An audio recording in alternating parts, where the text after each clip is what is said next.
Hi friends, Shayla here. So today is officially day 4 of the Manga Love Readathons. Well, this version of Fall into Manga Love, I should say. If you've missed the first 3 days, because this will be going up on Monday, that will be linked in the cards for you. So definitely go and check out the first 3 days of the Readathon, as most of the challenges for the Readathon have been met via that vlog. So I will let you go and see what I read in that vlog. So in this vlog, we'll be finishing things up and reading a lot of manga over the next couple of days. I do have a book to talk about because this is serving as my wrap up for the week. I did finish The Highlander by Kerrigan Byrne. I actually really liked the resolution on that particular one. It wrapped up more than I was expecting it to, and I thoroughly enjoyed my time with it. But I tend to really enjoy Kerrigan Byrne novels. So my next audiobook that I picked up is the next in the Victorian Rebel series, which is The Duke, also by Kerrigan Byrne. I'm into this one a little bit, and we've got a woman who is basically, she was working as a serving girl at a whorehouse to help pay off debt that her father had, I guess. And this new duke who lost basically his entire family, and so he was the spare, and so he's now going to be a duke, but he had no desire to be a duke, and he's enjoying her company that evening, and so he paid the owner of the whorehouse 20 quid, which was like almost a third of the debt that she owed this guy. And so, which was a lot of money back in that time, to basically have her for the night. And she's a virgin, and so we've got this guy who is mostly drunk, who takes her virginity. So I'm already taking a little bit of issue with this particular one compared to other Victorian Rebel books within the series, which is probably why this one isn't talked about as much as some of the other ones. But honestly, like, I like the guy. And, you know, people do stupid things when they're drunk. And so I just wonder how this one's going to play out. I expect him to grovel a whole lot once he realizes what's actually happened. If there's not groveling or sufficient groveling, I'm going to be upset. But anyways, it's about 12:15, actually. I'm getting ready, like, my Fall into Manga Love vlog for the first 3 days is getting ready to upload.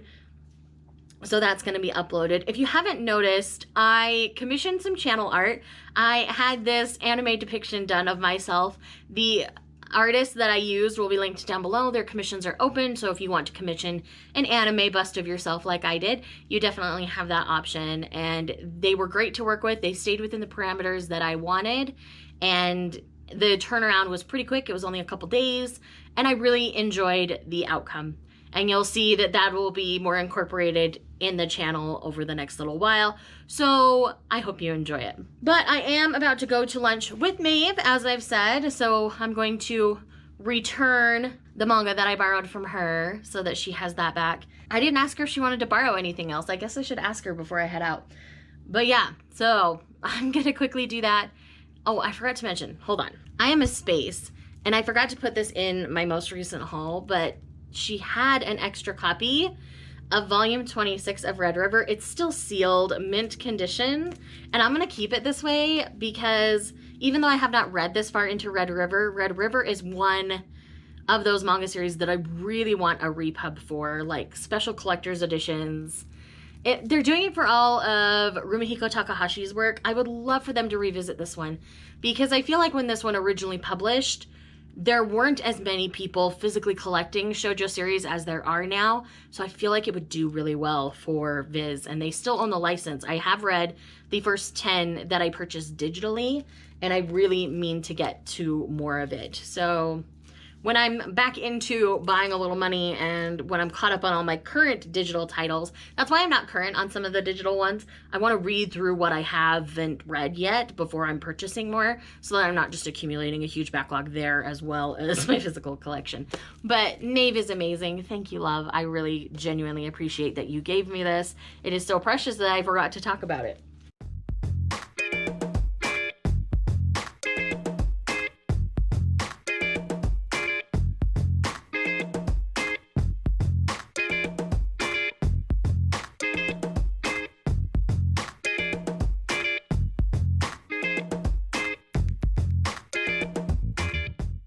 Okay, so I'm back, and let's chat. Since I saw you last, I went to lunch with Maeve, had a great time, and discovered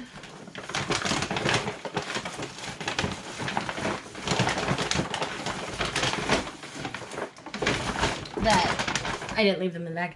That A Devil in Her Love Song, those were actually a gift. So thank you again to Maeve. You are seriously a precious human. I've got some books that I'm going to haul in here. I know this is mostly manga, people, but this is serving as my wrap-up.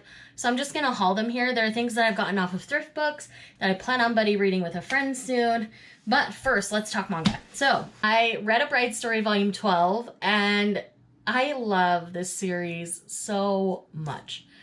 This volume was so good. We're learning more about Mr. Smith in this volume and about his familial circumstances. And it's going to be really interesting to see how things continue with this series. But I continue to love it. We have our lady friends back in this volume, and it's so fun to spend some time with them again. We do spend a significant chunk of time at the bathhouse with them again, which is lovely. And Kawamori knows how to draw the female form. We'll just say that. That's why this one was sealed. There is no smutty things in it. And we got a good look at a woman who takes really good care of her hair, even though the only person who will ever see it is her husband, and she admits that she does this for him. And just the way the dynamics within this volume went are really sweet. And there were a couple of chapters called Spare Time and how people spend their time when there's nothing to do in this period of time. And this is basically in the area of what was Turkestan. That's the area in which we're experiencing all of this, and it's beautiful. I love this series. I will tell everybody and their dog to read this series forever because it is beautiful. It is definitely a historical piece, and it's definitely based in this period of time. You can tell that Kawamori has done research on behaviors and cultural themes within the time, and it's beautiful. I love it so very much. And then I am going to finally do my try 3 for Honey Hunt. That's what we're going to be doing here in the office. But I'm also starting my next buddy read with Lindsay, and that is Woven in Moonlight by Isabel Ibanez. I won't be finishing this during this vlog, obviously, because we split it up over many days. But this will be finished by the end of the month.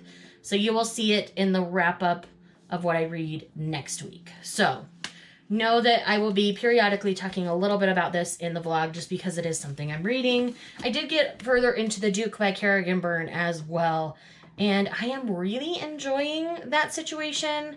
I'm ready for them to see each other again.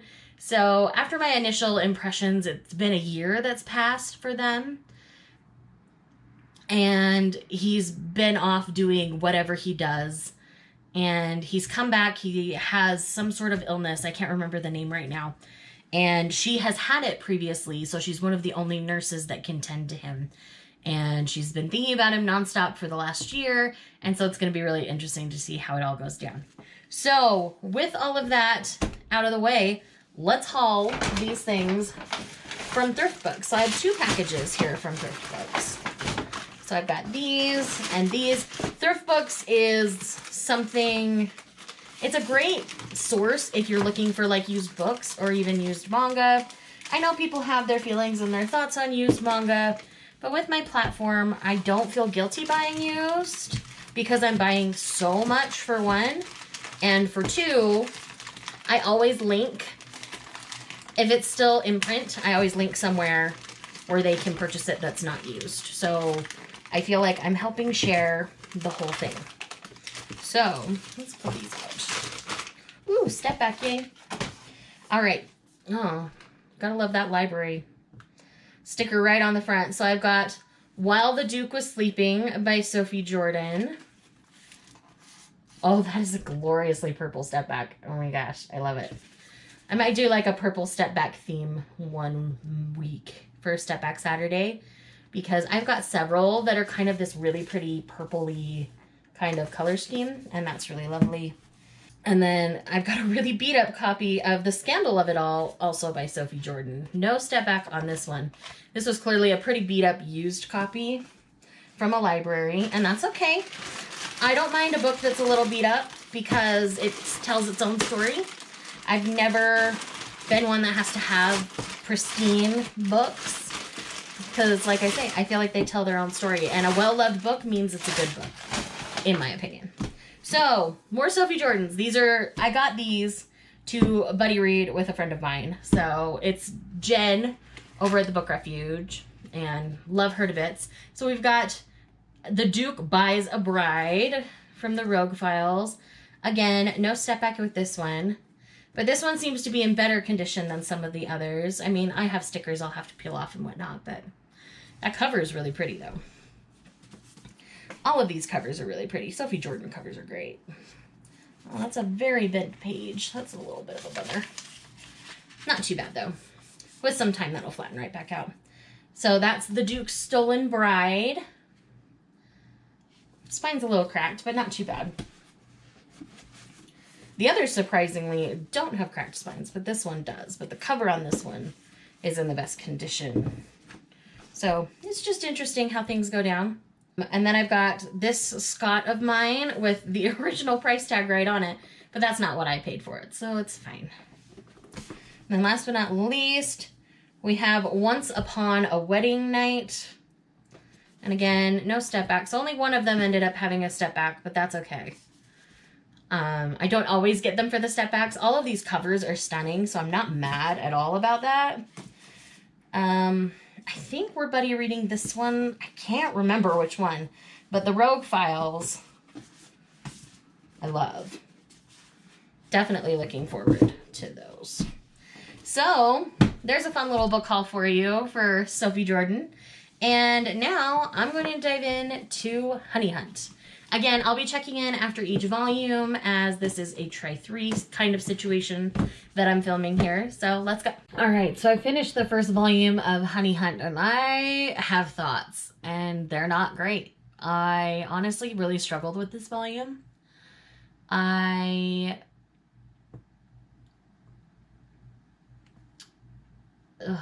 Yura, our main girl, is in a situation where her celebrity parents have basically abandoned her to the,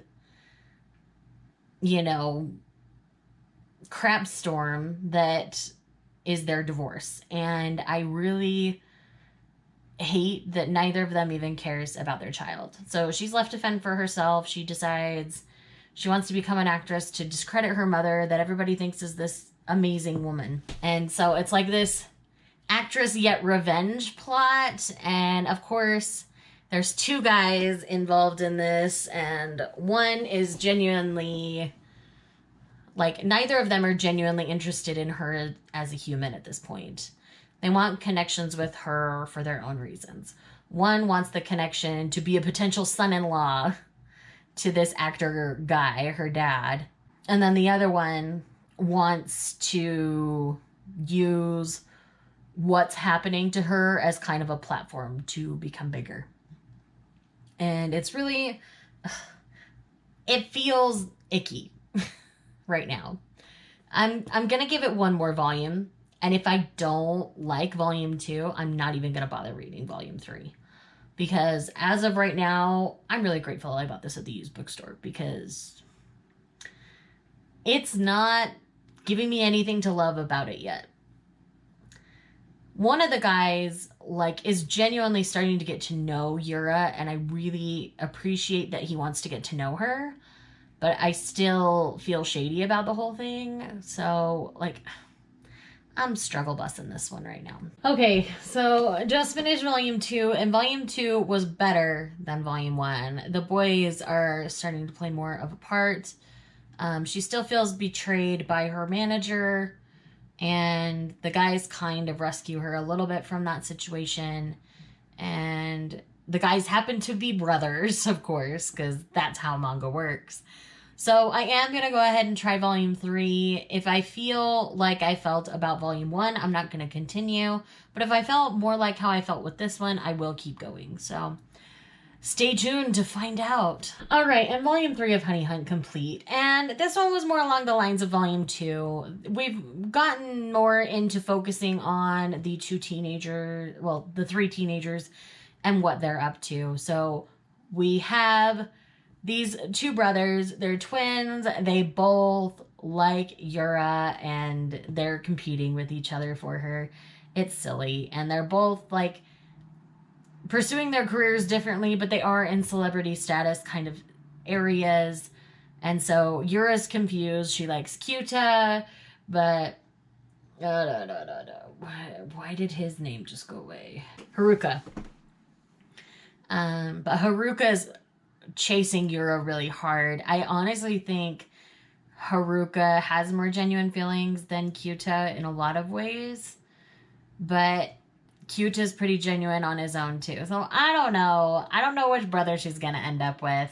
But all I know is that I will actually continue this one. I honestly think just my mama bear instincts came out with Volume 1. And that's why I wasn't enjoying it. But Volume 2 and 3 have been pretty solid. So even though it started off kind of rocky, I think I am going to continue it. Which is part of why I like to try 3 volumes of a series rather than just 1. Because a lot of times Volume 1 can be rocky, but the rest of the series can be solid. Granted, that makes me a hypocrite because I DNF'd Nana after 1 volume. But honestly, I cared nothing about any of those characters. With Volume 1, I did care about the characters, and so that's why I ended up continuing. But yeah, so far so good on reading manga today. And this is my start a new series prompt complete. So the only prompt I have left is my shoujo title, and that's going to be the focus tomorrow. So I'm going to reread the first 6 volumes of My Little Monster, and then I'm going to finish it. So that's going to be tomorrow's project. I do still need to read my buddy read pages, so I'm not sure if I'm going to read much more manga tonight. But tomorrow, I promise there will be lots and lots of manga reading. And this readathon is always so fun for me. I really need to go check in on some things. And I'm going to do a live read along tonight on my channel. So I need to figure out what I'm going to read for that. Maybe I'll start the reread of My Little Monster after all. Well, for that. So yeah, anyways, I'm going to go ahead and figure things out, and once I've figured them out, I'll tell you what's up.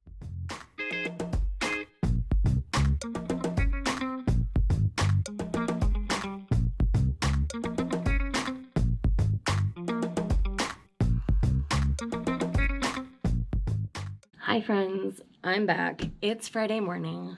I am tired. I didn't sleep great last night, so I did get a bunch of reading done late last night, so we'll talk about that in a minute. But I did do a kind of live stream where we were just reading, and on that I read volume 13 and 14 of Silver Spoon, and then I went ahead and read the final volume, which is volume 15. So Silver Spoon is officially complete and officially staying in my collection. So, hi Light Song. You've decided to be noisy this morning.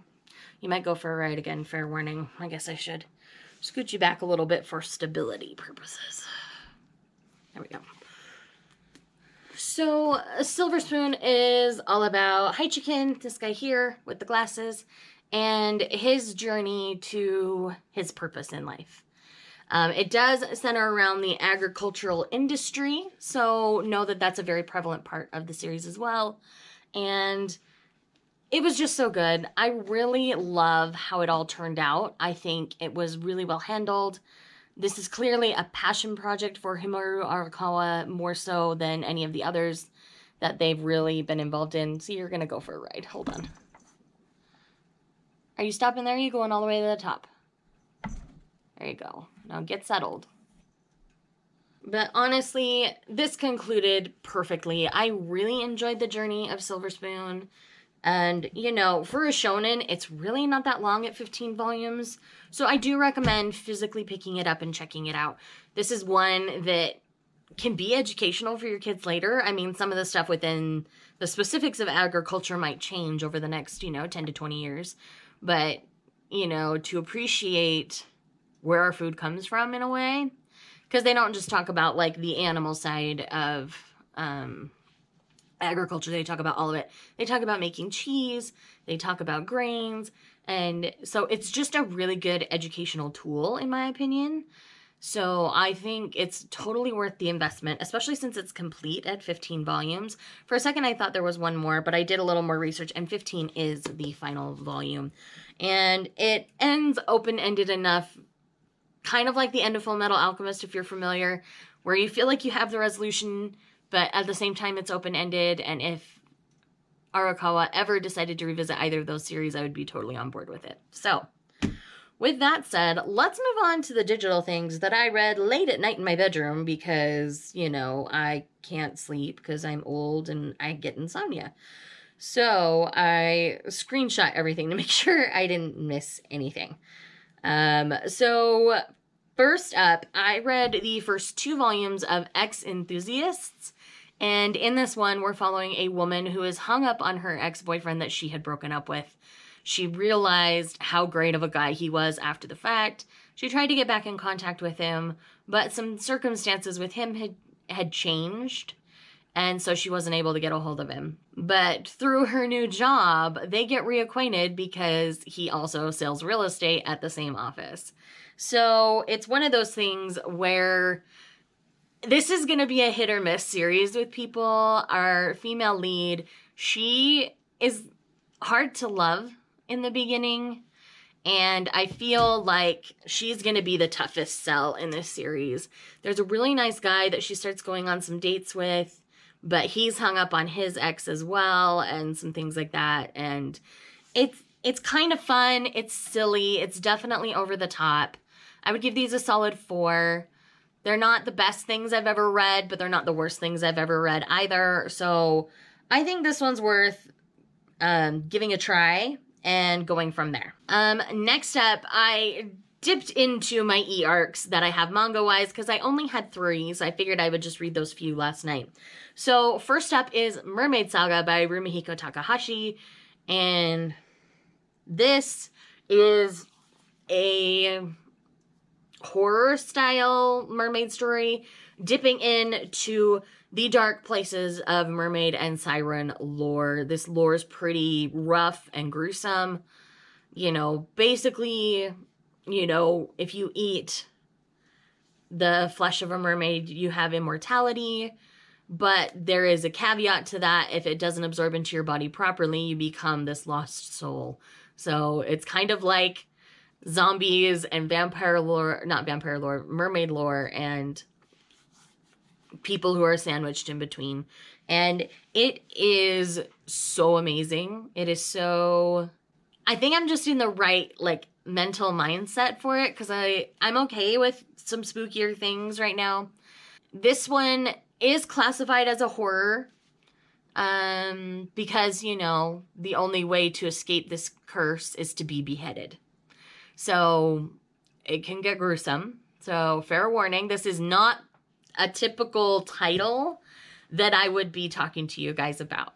But I did enjoy it. Solid 4. Not my favorite Rumihiko Takahashi ever, but it definitely has their distinct art style, and it's good, guys. Like, it's better than I was expecting it to be. So I was nervous about this one because of that horror tag, but I think, honestly, when I think of horror, this is very low on a horror spectrum personally. It's more along the lines of like House of Salt and Sorrows kind of horror as opposed to like slasher horror. So I hope that clarifies some things for you guys. So if you've not read or are familiar with Mermaid Saga, it is definitely the darker side of mermaids. Not the fluffy, shiny Ariel kinds of mermaids. That's definitely not what we're doing here.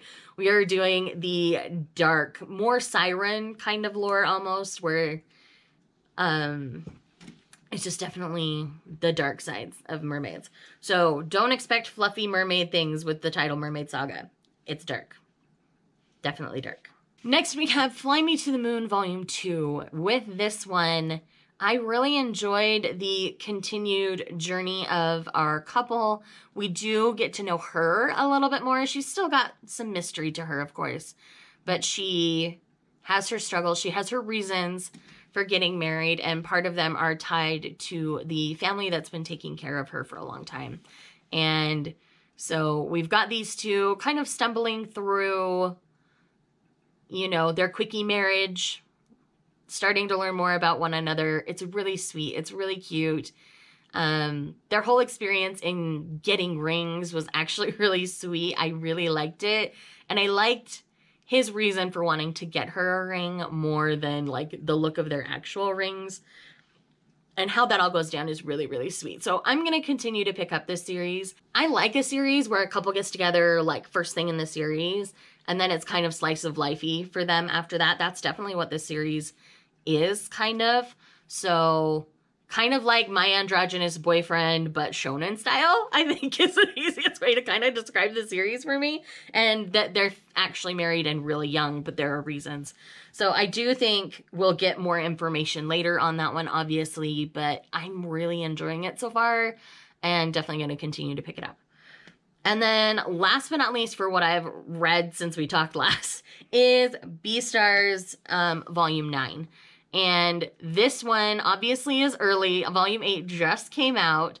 But man, Volume 9 is so good. Because we discover who Thames murderer is all I'll say. Because that happens in the... Thames murder happens in the first chapter of Beastars. You don't figure out who did it till Volume 9 of a 22-volume series. And so things are going to get interesting from here. I am really excited. Legoshi definitely is struggling with his own demons in a way. And so he's trying to work through them. He is not a typical carnivore anymore. And I don't want to say too much more because this is a really popular series. But Volume 9 might be my favorite. There's a lot that goes down in Volume 9 that I am just here for. And I needed to see, and it was really, really good. Volume 9 is definitely... There's a new character that's introduced. It's the guy here on the cover. His name is Pina. And Pina's character is really interesting. And I think Pina's going to play a bigger part in this as the series goes on. But when I read about Pina in the previous volume or two, I wasn't sure about his character. But I'm much more intrigued by Pina now. And I think him being on the cover is a great representation of some things that go down within this volume. So I'm here for it. I'm thriving. Continue on with Beastars, y'all. Like, it took me till, like I've said before, it took me till really Volume 6, where the pivot in the story kind of took place, for me to really be on board. So I'm still going to be collecting this probably to the end where we know it's only going to be 22 long. That's on the shorter side for shonen, and I really... Not all shonens are haikyuu to me. That might probably be the longest series I'll ever collect unless Yona gets that long. So, yes. Anyways, that is my update for right now. The biggest thing I need to do today, actually, is to film my book haul so I can clean up this dang loft because I'm sick of it being a mess. So I'm going to focus on doing that for the next little while, and I'll get to some reading this afternoon again. So once I get to reading, we'll be chatting.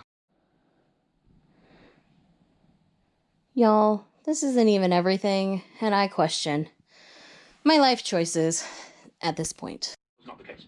Though, he had to admit, an intimate acquaintance with strictures and laws did help one to break them. Argent slid him an even look. Survival is a talent of mine, Morley. Or have you forgotten?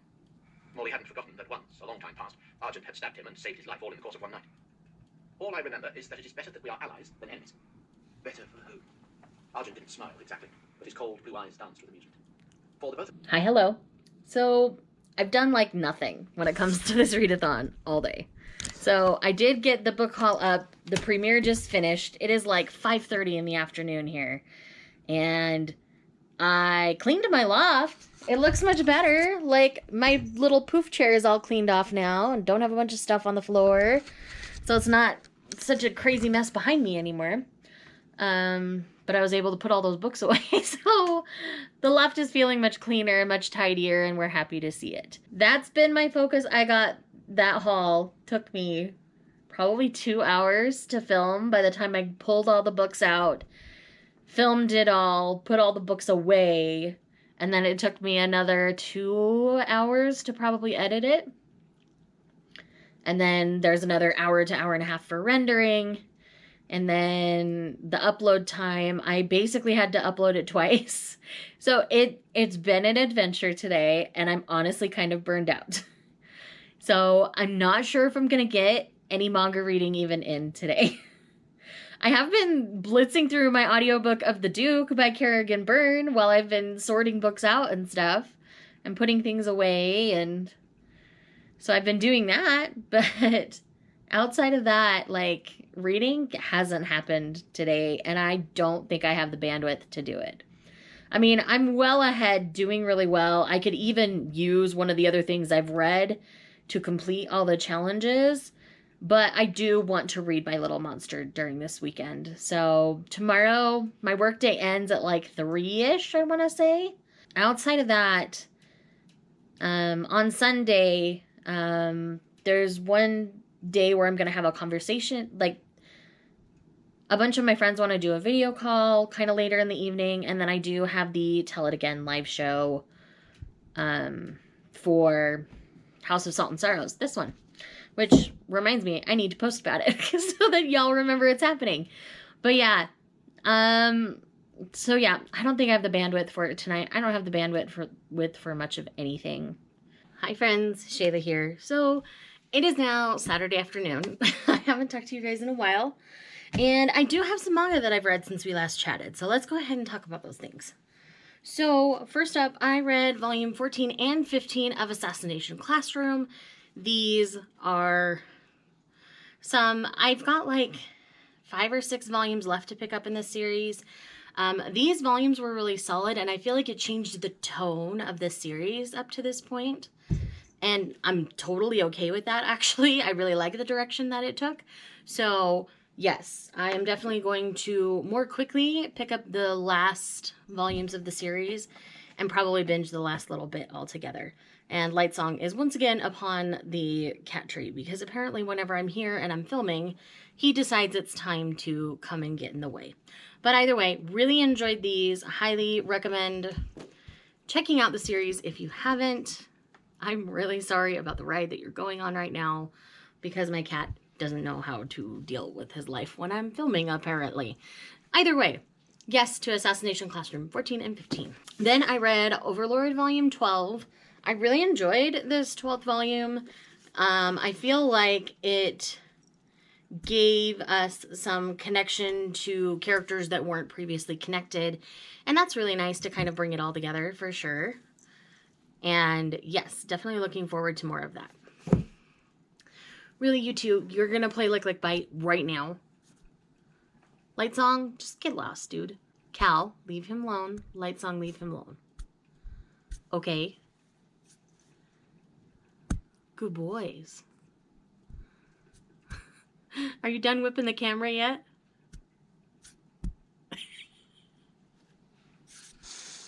There, I'll move it. Is that better, Your Majesty? Okay. You get little cat whips across the thing. I'm really sorry. I can't stop him. And then I went on to read LDK Volume 7.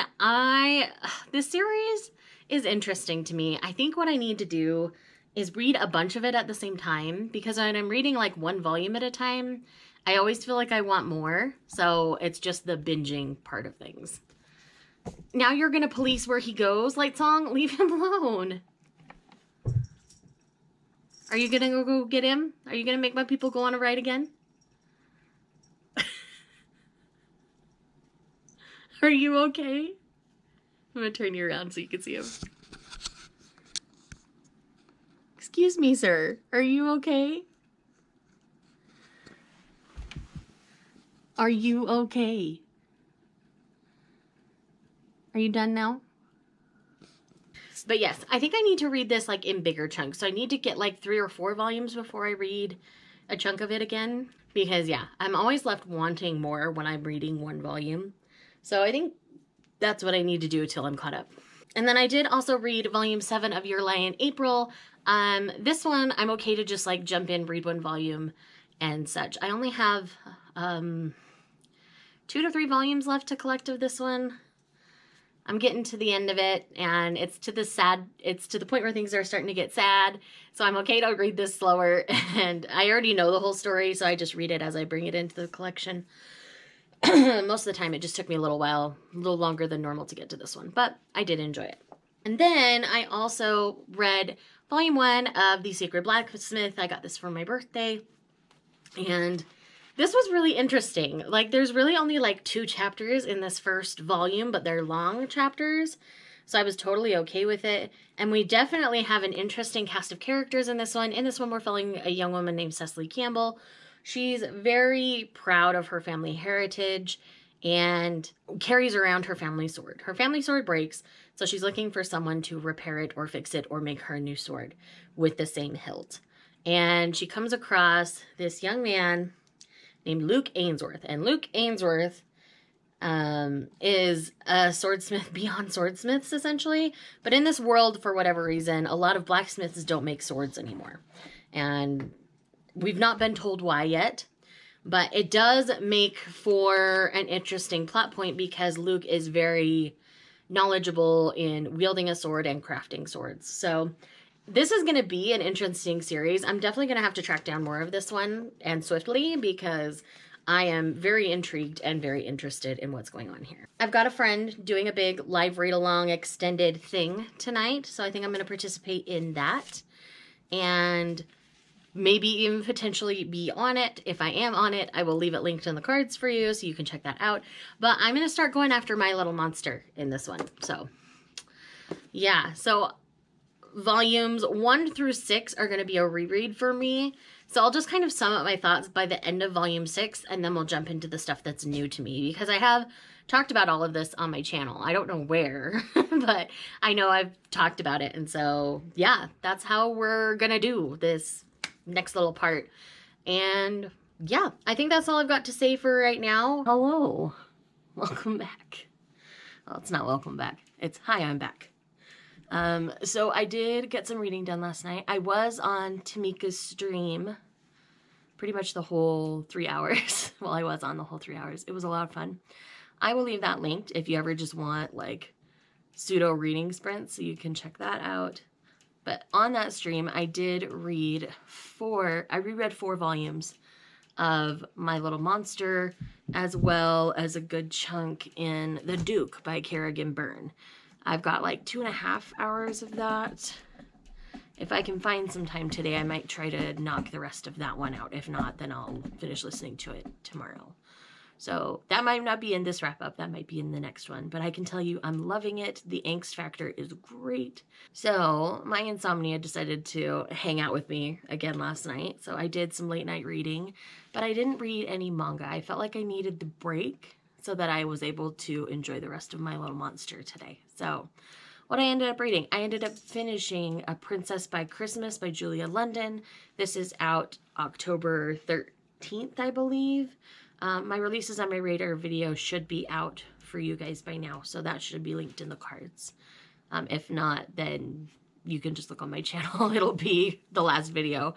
That's usually linked at the end of the video anyway. It was the most recent video, so it should be that one.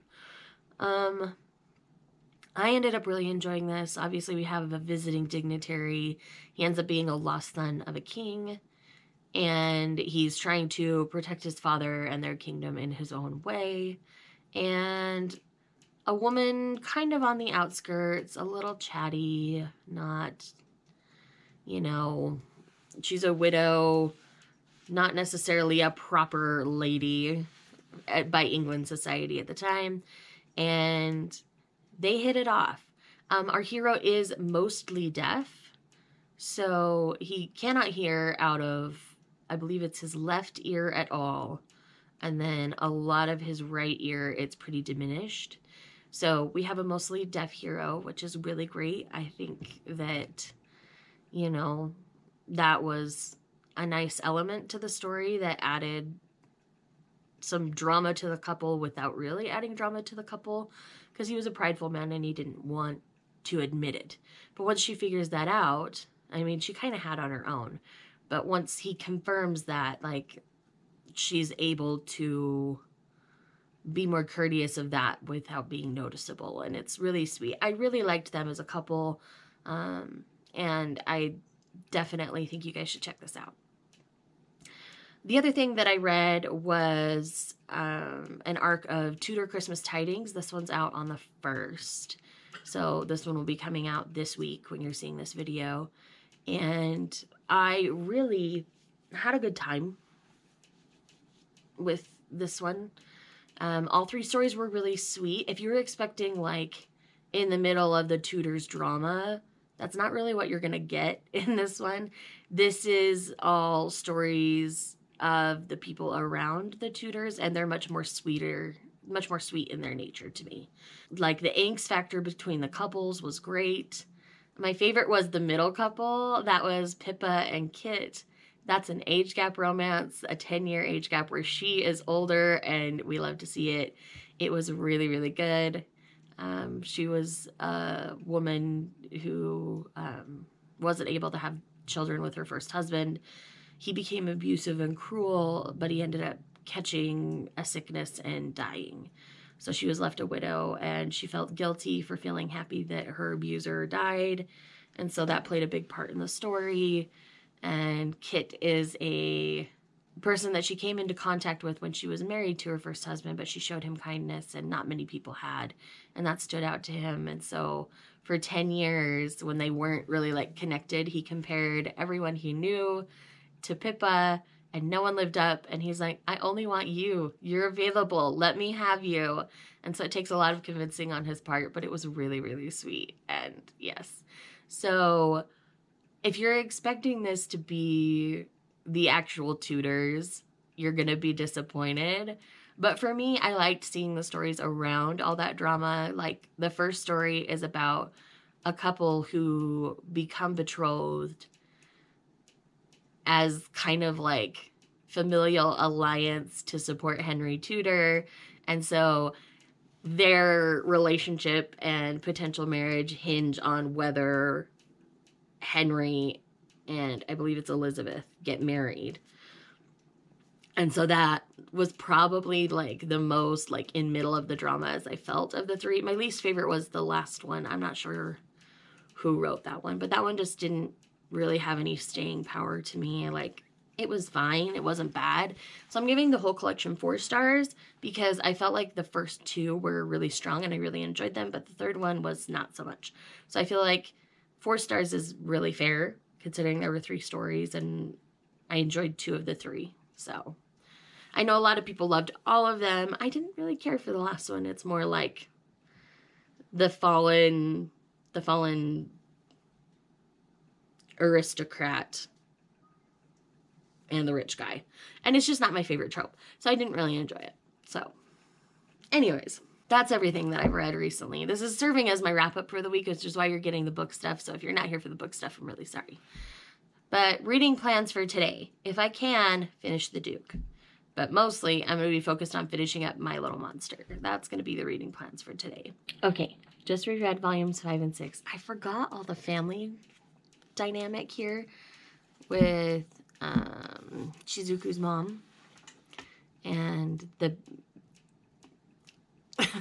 Valentine's Day chocolate exchange was just really cute. I really liked it. I continue to really like them as a couple. But I have a feeling we're going to head into tougher territory from here. I mean, we're at almost the halfway point of the series. I've got 7 through 13 left. So I'm going to dig into 7. I've got a little more time before church starts. So I'm going to migrate downstairs and do that. That's the plan. I don't know why I'm rambling so much, but I'm still enjoying the series. So I'm sorry I didn't give as much detail on my reread ones, but I'll be giving you detail volume by volume for the rest of them. So here we go. Hi friends, it is now Monday morning. I know I didn't vlog a ton yesterday. I was very busy. I filmed, edited, and uploaded my releases on my radar video, and that took up most of my my morning and afternoon. And then from there, I had the Tell It Again live show, and then I had another chat with friends. And by then, I just had decided that 6 volumes of My Little Monster was enough. I know that you guys were looking forward to seeing me finish it. I may do another video where I finish off the series, but it is not going to be this vlog. I was kind of burned out on manga. I need a break for a few days, so I'm just going to take a break for a few days. I'm going to catch up on some books. I've got a lot on my Kindle I want to get read this week because I've got a lot of arcs. I'm way behind for a lot of those kinds of things. So I haven't counted my total volumes read. I guess I should do that. Let's do that real fast. 43 for the week. That's still a really solid manga week. And then, oh, I haven't mentioned, I did finish The Duke by Kerrigan Byrne last night. So far in the Victorian Rebels series, I would say this one's my least favorite. Our hero was a little harder to love. He was just so roughed up. And like, I get it, but it was still a little... So yes, he's not my favorite, but I am going to continue on with the series. The first 3 were so good that I think this one was just... Byrne tried something and it didn't quite work right, in my personal opinion. So yes, I'm definitely going to continue on with the series. I actually have the next audiobook going on my phone already. I think I'm 5 or 6 chapters into it. But we'll talk about that next week, because this is serving as my wrap-up. I felt like I needed to mention that I had finished that. So... anyways, I love you guys. Thanks for putting up with me this week and my manga reading, but I know half of you aren't here for the manga, but you're here for the wrap-up part. But anyways, I love y'all. This week has been fun. I'll see you guys again for this kind of a readathon I usually do one in February around Valentine's Day, and then I did a summer round this year. I might again. But at the very least, you'll see one. Well, I think I did one like springtime. So I do one like Valentine's Day, springtime, and then in the fall, I think is the 3 times a year that I end up doing it, really. So I'll see you guys in the next one. In the meantime, regularly scheduled content, it will be back as of tomorrow.